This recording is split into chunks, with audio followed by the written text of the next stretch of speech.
This is just a rough guide on how to install the APE sprockets and remove the factory ones. Because the factory instructions or APE's instructions weren't really the best if you're not familiar with the motor. Found a socket, fit pretty good in there to remove the factory sprocket. And then I found a plate of steel that'll work to put the other sprocket on.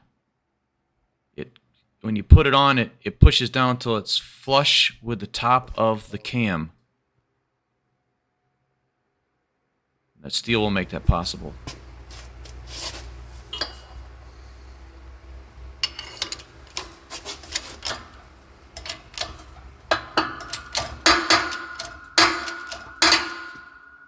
This is just a cheap Harbor Freight press.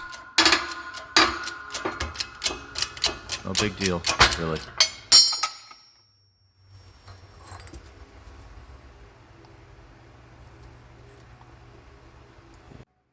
Alright, now lining these up, the APE sprockets, the little line on the camshaft on the exhaust cam is actually going to go right in the middle of the two little marks. And the intake cam, the line on the cam will line up with this single line on APE's cam gear.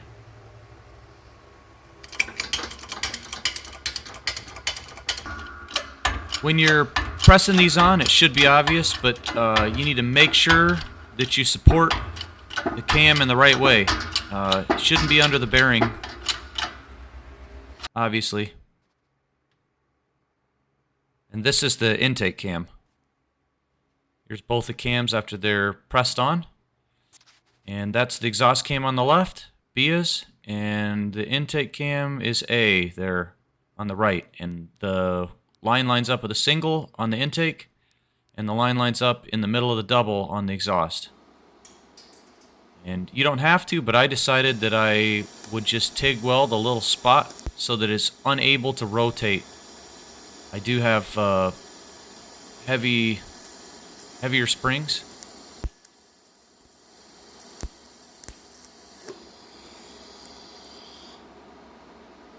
Well, that welded a lot better. I don't believe it's a must to weld these. It's just something that I thought made sense.